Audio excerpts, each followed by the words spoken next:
Manalangin tayo. Ama naming makapangyarihan, iniatas ng iyong anak kay Santa Maria Magdalena una sa lahat ang pagbabalita tungkol sa maligaya niyang pagkabuhay. Pakundangan sa kanyang panalangin at kagitingan, maipahayag nawa naming si Kristo ay nabubuhay at makita namin siyang nagahari sa iyong kadakilaan. Kasama ng Espiritu Santo, magpasawalang hanggan. Amen.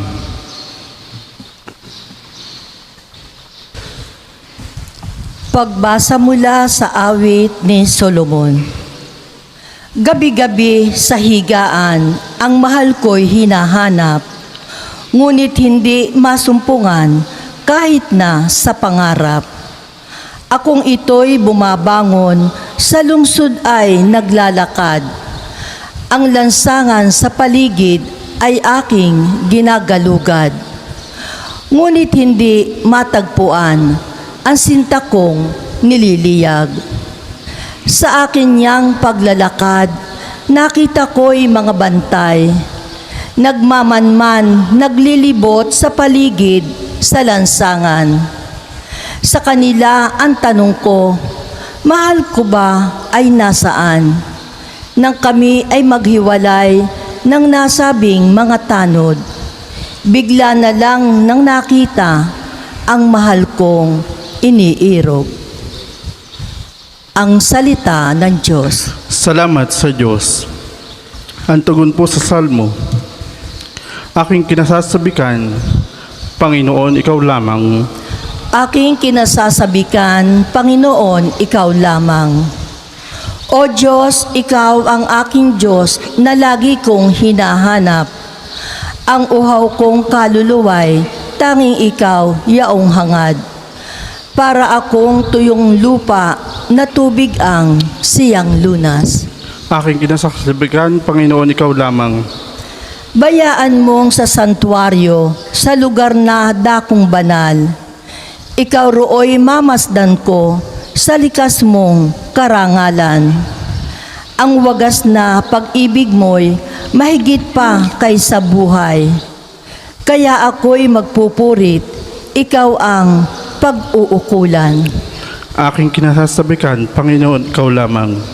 Habang ako'y nabubuhay, ako'y magpapasalamat, at ako ay dadalangin na kamay ko'y nakataas. Itong aking kaluluway, kakaing may kasiyahan, magagalak na umawit ng papuring iaalay. Aking kinasasabikan, Panginoon, ikaw lamang. Pagkat ikaw sa tuwina ang katulong na malapit, sa lilim ng iyong pakpak, galak akong umaawit. Itong aking kaluluway, sa iyo lang nang hahawak. Pagkat ako, kung hawak mo, kaligtasay natitiyak. Aking kinasasabikan, Panginoon, ikaw lamang. Ang mabuting balita ng Panginoon ayon kay San Juan. Papuri sa iyo, Panginoon. Madilim-dilim pa ng araw ng linggo, naparoon na si Maria Magdalena sa libingan. Naratnan niyang naalis na ang batong panakip sa pinto ng libingan. Dahil dito, patakbo siyang pumunta kay Simon Pedro at sa alagad na mahal ni Jesus at sinabi sa kanila, "Kinuha sa libingan ng Panginoon at hindi namin alam kung saan dinala." Si Maria ay nakatayong umiiyak sa labas ng libingan. Yumuko siya at tumingin sa loob. May nakita siyang dalawang anghel na nakaupo sa pinaglalagyan ng bangkay ni Jesus. Ang isa'y sa gawing ulunan at ang isa na may sa paanan. Tinanong nila si Maria, "Ale, bakit kayo umiiyak?" Sumagot siya, "Kinupo nila ang aking Panginoon at hindi ko alam kung saan nila dinala." Lumingon siya pagkasabi nito at nakita niya si Jesus na nakatayo roon. Ngunit hindi niya nakilalang si Jesus iyon. Tinanong siya ni Jesus, "Bakit ka umiiyak? Sino ang hinahanap mo?" Akala ni Maria ay siya ang tagapag-alaga ng halamanan. Kaya't sinabi niya, "Ginoo, kung kayo po ang kumuha sa kanya, ituro ninyo sa akin kung saan ninyo dinala at kukunin ko." Maria, ani Jesus. Humarap siya at kanyang sinabi, Rabboni, ibig sabihin, Guro. Huwag mo na akong hawakan, sapagkat hindi pa ako nakapupunta sa Ama, wika ni Jesus. Sa halip, pumunta ka sa aking mga kapatid at sabihin mong aakyat ako sa aking Ama at inyong Ama, sa aking Diyos at sa inyong Diyos. Kaya't si Maria Magdalena ay pumunta sa mga alagad at sinabi, nakita ko ang Panginoon, at tuloy sinabi sa kanila ang bilin ni Jesus. Ang mabuting balita ng Panginoon. Pinupuri ka namin, Panginoong Jesucristo.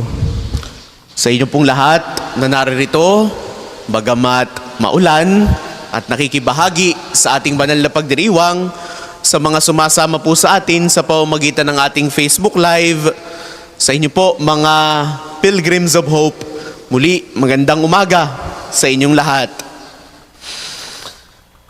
Ngayon po ay kapistahan ni Maria Magdalena. Ano ang masasabi natin kay Maria Magdalena? Una, si Maria Magdalena ay babae.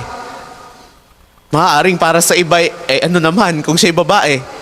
Alam po ninyo, no, noong panahon ng ating Panginoong Hesus, ang mga babae ay mababa ang katatayuan sa lipunan. They belittle women. Pag sinabing babae, nako, pambahay lang yan. Yan lang ang mag-aasikaso ng tahanan.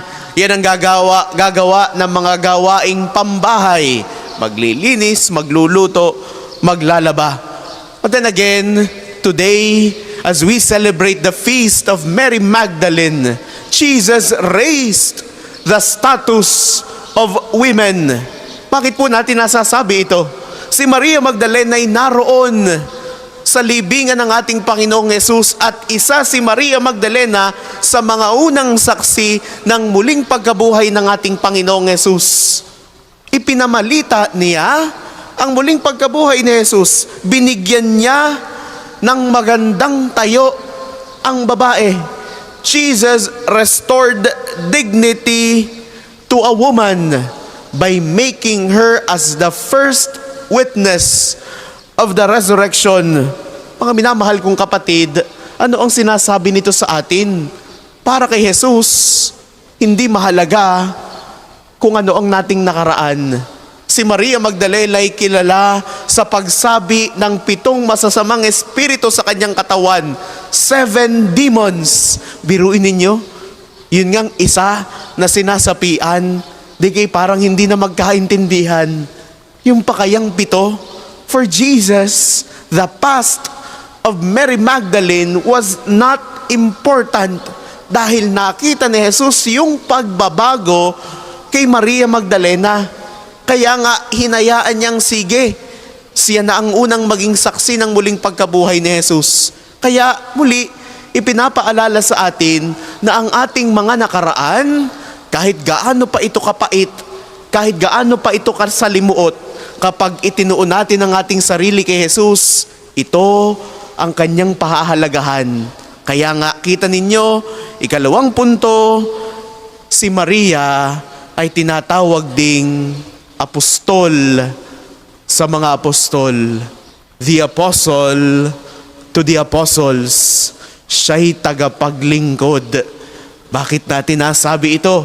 Sapagkat si Maria ay sinugo ni Jesus. Pagkakita ni Maria kay Jesus, ang tagubili ni Jesus, ipahayag mo ito. Sabihin mo sa iyong mga kapatid, ipamalita mo ang iyong nakita. Mary was sent to the apostles. Siya'y isinugo. Kaya tayo, bilang mga sumusunod kay Jesus, isinusugo tayo sa iba't ibang mga pamamaraan. Kaya nga, sa kapistahang ito ni Maria Magdalena, makita nawa natin ang mga bagay na ito. Kita ninyo, nung tinanong ni Jesus si Maria Magdalena, bakit ka umiiyak? Sinong hinahanap mo? Hindi agad nakita ni Maria Magdalena si Jesus, sapagkat punong-puno ng luha ang kanyang mga mata. Mga minamahal kong kapatid, sa ating buhay bilang tao, our eyes may be difficult or maybe may have that difficulty in seeing what is real, in seeing what is in front of us. Baka nagkukulabo ang ating mga mata sa pagkakita ng mga biyaya sa ating harapan dahil punong-puno ng luha. Ang nakikita lang natin yung ating mga sakit na dinaranas. Ang nakikita lang natin na yung ating mga pighati. Kaya ngayong araw na ito, tulad ni Maria Magdalena, inaanyayahan tayo ni Jesus na pawiin din ang ating mga luha. Buksan ang ating mga mata. Itinuon ni Maria Magdalena ang kanyang pagtingin dito sa libingan ni Jesus. Tayo bilang mga mananampalataya, tayo bilang kanyang mga tagasunod, let us not only look at the tomb of Jesus, let us gaze our eyes to heaven. Tingnan natin ang langit. Tingnan natin kung asaan na si Jesus. May muling pagkabuhay, may pag-asa para sa bawat isa. Hindi natatapos ang kwento ni Jesus doon sa libingan. Siya'y muling bumangon, siya'y muling nabuhay. Kaya mga minamahal kong kapatid, sa araw na ito, sa kapistahan ni Maria Magdalena, ginigising ni Jesus ang ating natutulog na diwa. Ginigising ni Jesus ang ating pananampalataya. Ano man ang ating nakaraan, hindi niya ito alintana. Ang mahalaga, ibinibigay natin ang ating sarili para sa paglilingkod at sa pagtawag ni Jesus sa atin bilang kanyang mga tagasunod. Nawa, patuloy nating ibahagi ang mensahe ng kaligayahan, ang mensahe ng muling pagkabuhay ni Jesus. May pag-asa para sa lahat. Huwag lang nating makita ang mga mapapait nating karanasan, ang mga paghihirap natin sa buhay. Bagkus muli, ang kabistahang ito'y nagpapaalala sa atin na may pag-asa, may muling pagkabuhay. Inaanyayahan tayo ng Amang butihin na sa kabila ng ating mga pangangailangan ay maipahayag pa rin natin na siya ang pangunahin sa ating buhay. Kalakip ang pananampalataya, sumandig tayo sa kanyang mga biyaya at pagpapala. Ang atin pong itutugon, Panginoon, dinggin mo kami. Panginoon, dinggin mo kami. Upang ang pananampalataya na maging pangunahin si Kristo ay mamala sa buhay ng simbahang Katolika at ang sambayanan nawa ay mahubog sa pagsunod sa aral ng pag-ibig ni Kristo, manalangin tayo. Panginoon, dinggin mo kami. Upang ang pagpapadama ng Diyos ng kanyang presensya ay maranasan nawa ng sangkatauhan at papaghariin nawa ng mga hinirang na lider sa kanilang pinamamahalaan ay ang pagpapahalaga sa tunay na diwa ng kapayapaan at katarungan. Manalangin tayo. Panginoon, dinggin mo kami. Upang ang pagpapahalaga kay Kristo ay ang angkining biyaya ng mga taong nasa gitna ng pagdurusa, bunga ng iba't ibang uri ng pagtitiis, at maging matibay nawa ang kanilang pananampalataya sa Diyos. Manalangin tayo. Panginoon, dinggin mo kami. Upang ang pagpapahalaga sa pakikinig sa aral ni Kristo ang dumaig nawa sa ating paghahangad sa mga material na yaman at ang maisagawa nawa ng ating pamilya ay ang magbahagi ng pagmamahal sa ating kapwa. Manalangin tayo. Panginoon, dinggin mo kami.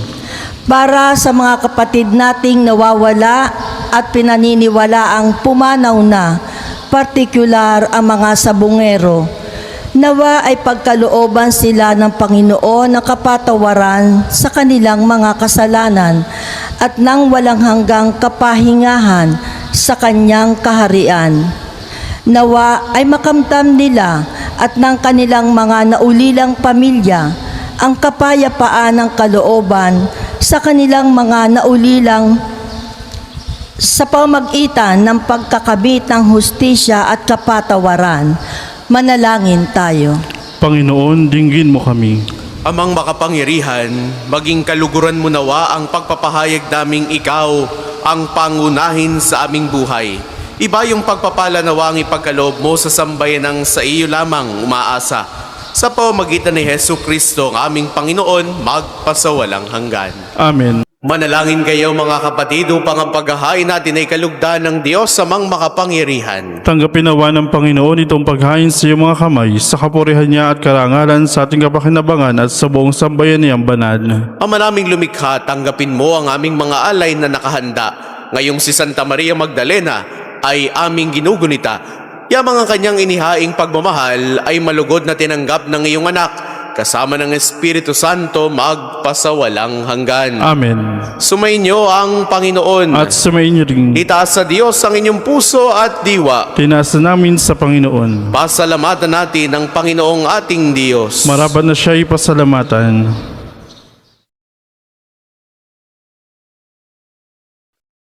Ama naming makapangyarihan, tunay kang marapat na ikaw ay aming pasalamatan. Ikaw ay nagniningning sa piling ng mga banal na ikinararangal mo sa kanilang kabutihan. Ibinibigay mo silang huwaran namin araw-araw at katuwang sa pagsamba sa iyong kamahalan. Sa pamamagitan ng anak mong si Jesucristo, kami naliligid ng mga banal na tao. Sila'y mga saksi na ang pananalig sa iyo ay magaganap namin sa ikararangal mo.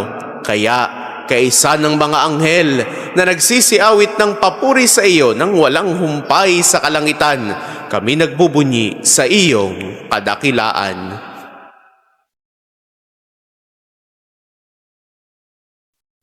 Santo, Santo, Santo, Panginoong Diyos ng mga hukbo, napupuno ang langit at lupa ng kadakilan mo.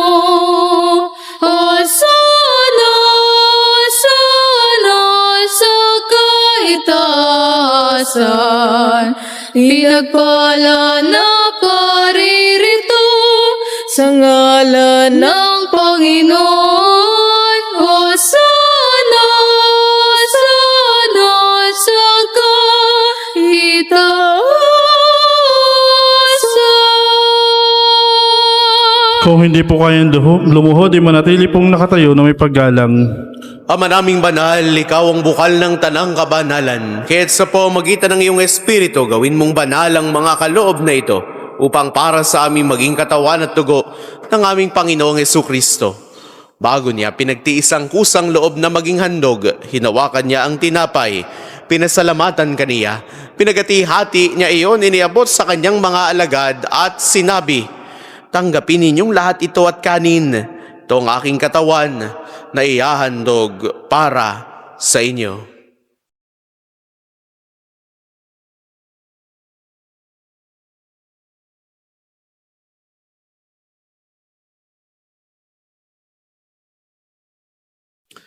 Gayun din naman noong matapos ang hapunan, hinawakan niya ang kalis. Muli kanyang pinasalamatan. Iniabot niya ang kalis sa kanyang mga alagad at sinabi, "Tanggapin ninyong lahat ito at inumin. Itong kalis ang aking dugo ng bago at walang hanggang tipan. Ang aking dugo na ibubuhos para sa inyo at para sa lahat sa ikapagpapatawad ng mga kasalanan. Gawin ninyo ito sa pag-alala sa akin."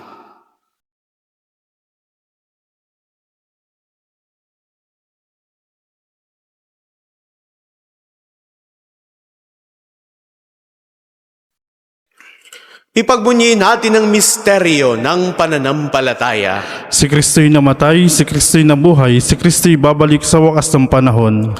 Ama, ginagawa namin ngayon ang pag-alala sa pagkamatay at muling pagkabuhay ng iyong anak.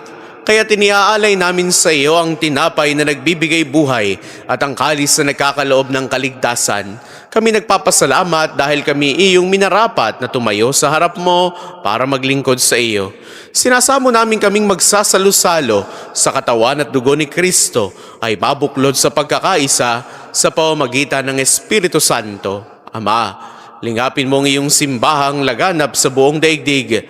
Puspusin mo kami sa pag-ibig. Kaisa ni Leon na aming Papa, ni Gilbert naming Obispo at ng Tanang Kaparian. Alalahanin mo rin ang mga kapatid naming nahimlay nang may pag-asang sila'y muling mabubuhay.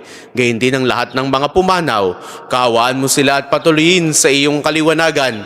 Kaawaan mo at pagindapatin kaming lahat na makasalo sa iyong buhay na walang wakas. Kaisa ng mahal na Birheng Maria na ina ng Diyos, ni San Jose na kanyang kalinis-linisang esposo, kaisa ng mga apostol at ng lahat ng mga banal tulad ni Maria Magdalena na namuhay dito sa daigdig ng kalugod-lugod sa iyo, may pagdiwang nawa namin ang pagpupuri sa ikararakal mo sa pamamagitan ng iyong anak na aming Panginoong Hesukristo.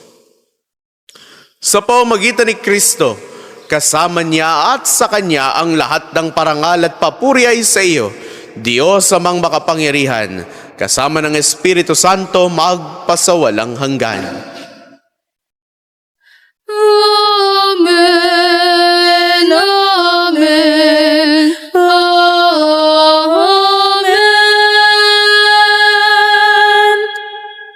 Sa tagubili ng mga nakagagaling na utos sa turo ni Jesus sa Panginoon natin at Diyos, ipahayag natin ng lakas loob. Inihiling namin kami at Diyos sa lahat ng masama pagkalooban ng kapayapaan araw-araw. Iligtas sa kasalanan at ilayo sa lahat ng kapahamakan.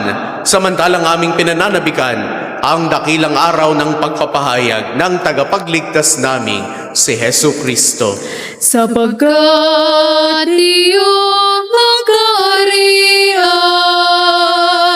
at ang kapangyarihan at ang kapurihan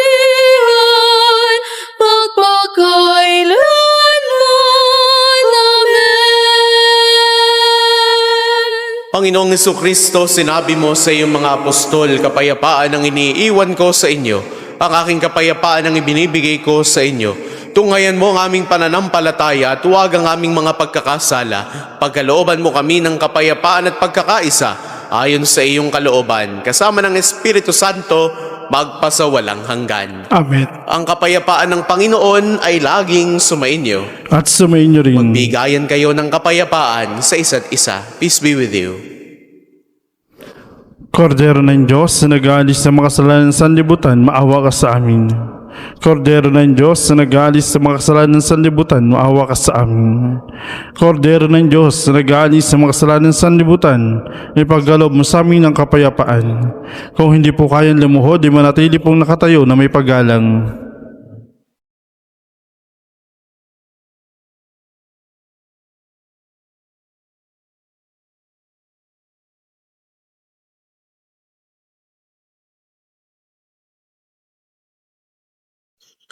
Ito ang kordero ng Diyos. Kung nag-aalis ang mga kasalanan ng sanlibutan, mapalad ang mga inaanyayahan sa kanyang piging. Panginoon, hindi ako karapat dapat na magpatuloy sa iyo.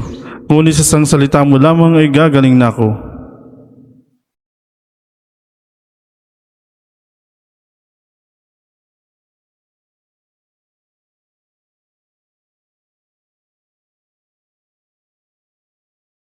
Ang maraming mapagmahal sa tinanggap naming banal na pakikinabang, mag-umapaw nawa sa amin ang nananatiling pag-ibig na siyang nagdulot ng kaugnayang mahigpit ni Santa Maria Magdalena sa guro niyang si Kristo, na kasama mo at ng Espiritu Santo magpasawalang hanggan. Amen. Sumainyo ang Panginoon. At sumainyo rin. Naway pagpalain kayo ng makapangyarihan at laging nagmamahal sa ating Diyos, ang Ama at Anak at Espiritu Santo. Amen.